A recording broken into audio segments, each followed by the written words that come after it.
falar do Palmeiras, gente, para a gente entender qual é o balanço, qual é o saldo do Palmeiras, qual é o Palmeiras que volta desse Mundial depois da eliminação. Contra o Chelsea, né? Foi um time que começou pior, depois até melhorou na partida. Sofreu um gol ali um pouco cruel, é verdade. A gente pode debater a falha do Everton ou não. Teve gente que acha que foi um frango, teve gente que acha que ele não falhou. Mas fato é que o Palmeiras pegou o avião de volta para casa. Ô, Igor, pensando não só nessa partida, mas na participação do Palmeiras no Mundial, em termos de resultado, foi legal, né? Quartas de final, nas nossas projeções aqui antes da competição. Todo mundo falava, se um brasileiro chegar nas quartas, tá ótimo, né? Vai ser difícil ir além. O Flu foi, mas o normal era não ir. Em termos de desempenho, o que ficou desse Palmeiras para você? Eu acho que deixou a desejar, né? Acho que o sentimento do torcedor do Palmeiras deve ser disso, né? Dava para apresentar algo melhor em termos estéticos do jogo em si e tal. Em termos de resultado, quartas de final, acho que se perguntasse para todo mundo, qualquer torcedor brasileiro assinaria perfeitamente antes do Mundial se a oferta fosse essa. Você topa que seu time chega às quartas de final? Tal, fechou, fechado, vamos lá. Mas é um bom papel em termos de desempenho, de chegada, de premiação. O aspecto econômico e financeiro dessa competição sempre também é importante. Acho que o enredo do jogo deixou ainda mais sofrida, né, a queda. Por ser um adversário que já tinha perdido para um time brasileiro, por ter tomado o gol do jeito que foi, pela reação que o Estevão conseguiu botar em campo naquele gol, parecia que seria o jogo que ele de fato é o jogo grandaço aqui, despedida hoje não e tal, e aí vem o lance do fatídico gol que o Everton sofreu, né, aquele sentimento de nossa, que coisa amarga esse negócio aqui, né? Então, no combo, a setinha para cima ou a setinha para baixo? Eu acho que ainda dá para manter a setinha para cima do Palmeiras em relação a isso tudo, né? Considerando todas as variáveis, mas claro que a inclinação poderia ser um pouquinho mais para cima, né? Vamos dizer assim, dessa dinâmica do que apresentou o Palmeiras no Mundial como um todo, né? Ficou devendo algumas partidas contra o Inter Miami, por exemplo, aquele jogo terrível lá, conseguiu um empate no finalzinho.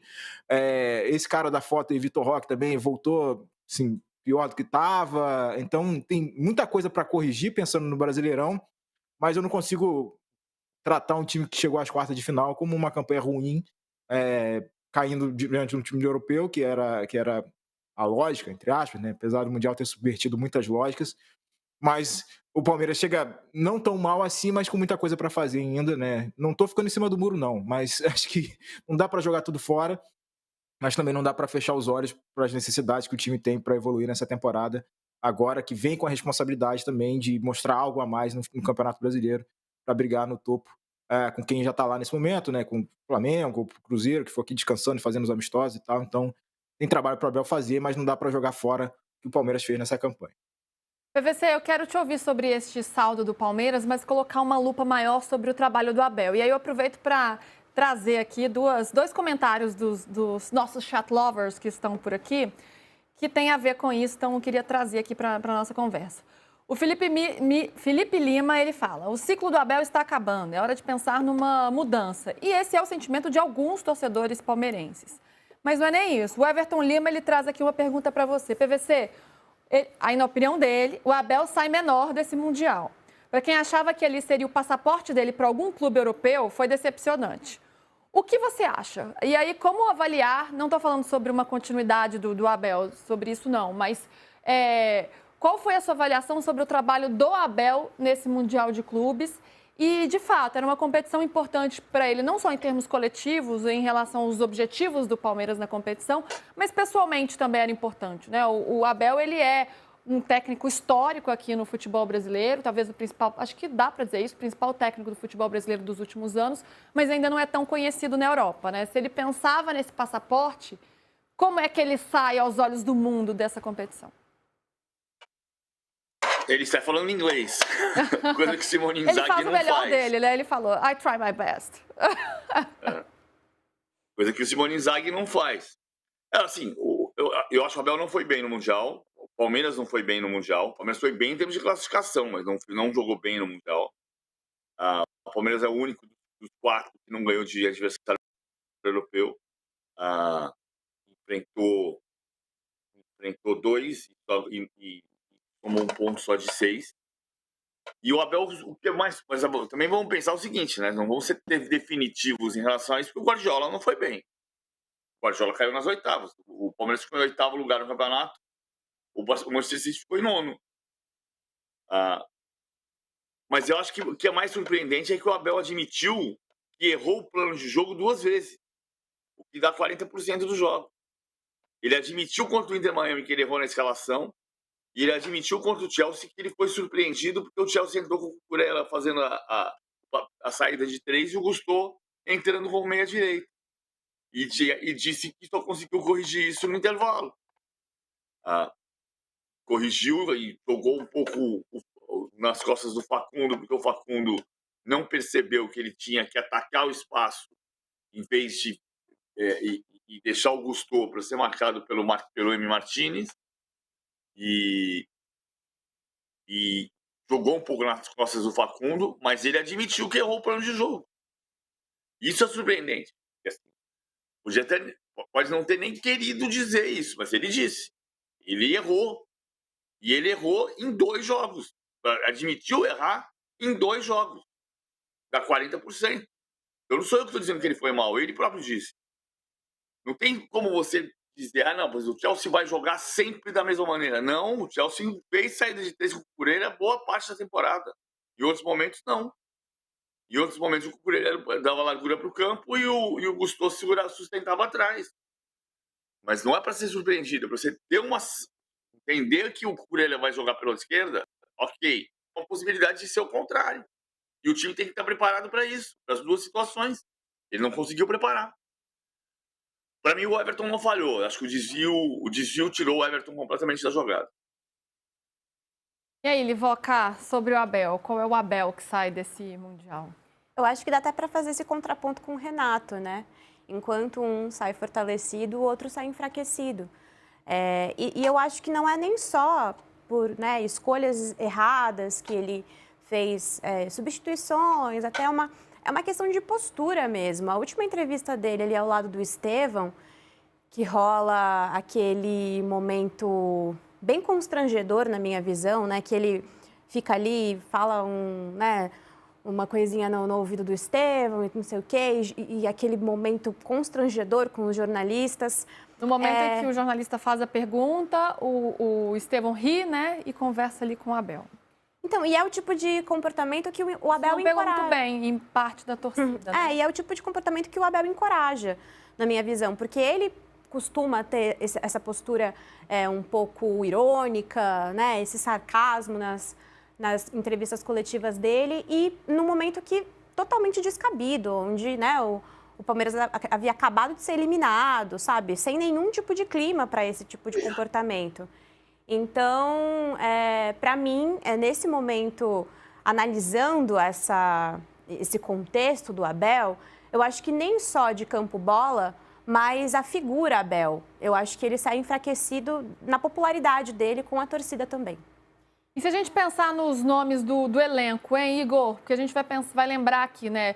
A gente comentou sobre o Veiga, que perdeu esse espaço, né? O Everton, que na visão do PVC não, mas de muitos falhou aí nesse lance decisivo, né? Que poderia ser decisivo, um lance super importante aí para o Palmeiras.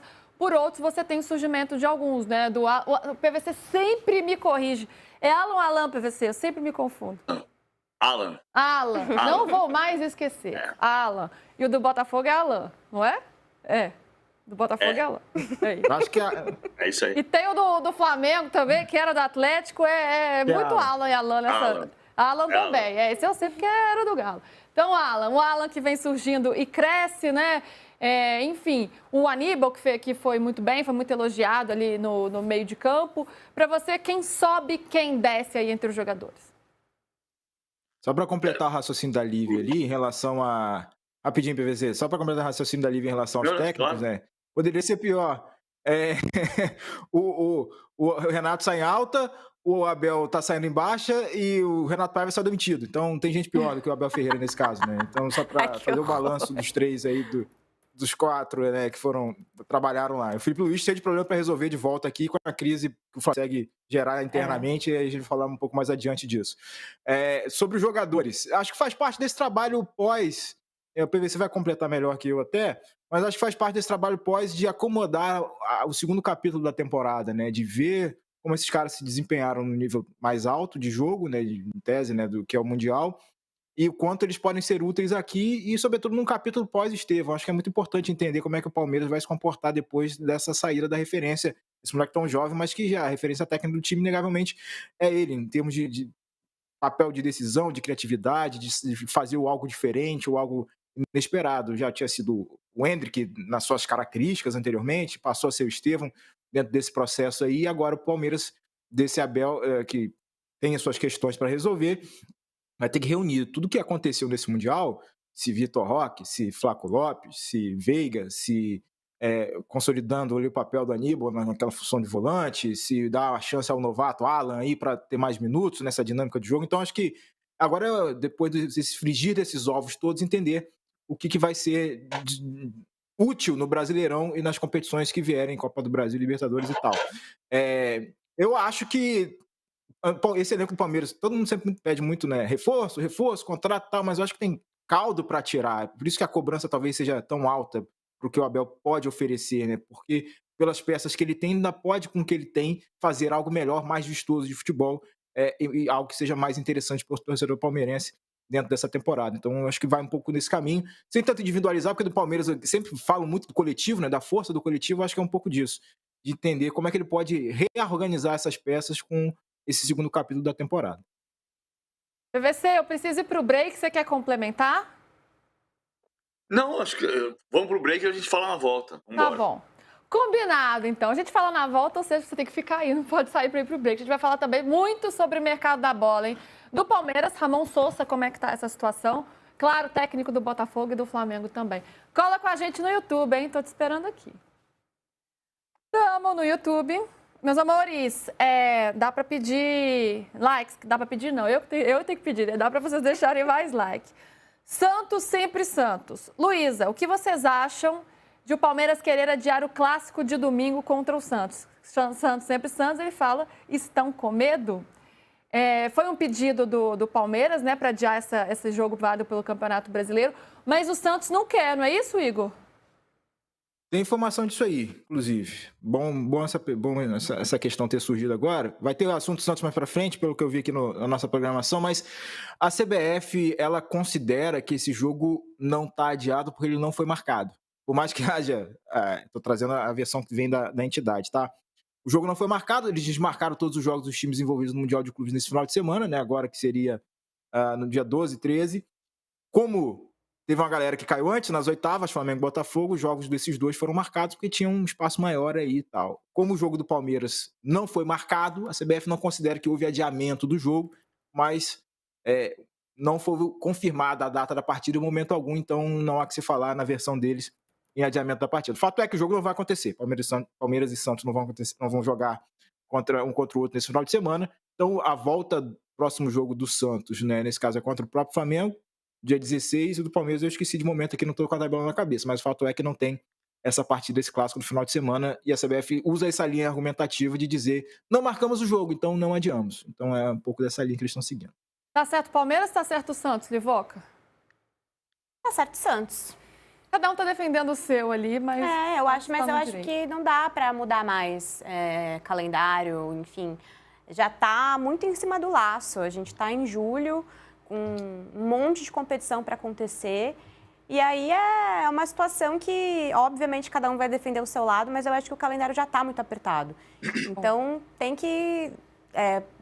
coloca logo a linha e assim, acaba logo com esses jogos. Vamos liquidar essas rodadas, gente. Porque não tem tempo, não. Ó, temos um minutinho, e dá para registrar aqui o superchat do Cosmos Professor Holanda. Falando do Palmeiras, chegou nas quartas com péssimos resultados no grupo e nas oitavas enfrentando o Brasileiro. Nada demais. O vlog Nada a Ver, aí você pode responder que ele está falando nada a ver também, viu? O PVC tem esse direito. PVC, ele falhou sim. Me explica por que ele não ficou no gol e fechou o canto, porque quis ir na bola cruzada. O Everton não sai no gol nem escanteio, todo mundo sabe disso. E o Paulo Sérgio A bola desviou duas vezes. A bola desviou duas vezes. A bola desviou no Giai e no Richard Rios. Se ela não desvia, ele tá na bola. O problema é esse. Na minha opinião, respeito de todo mundo.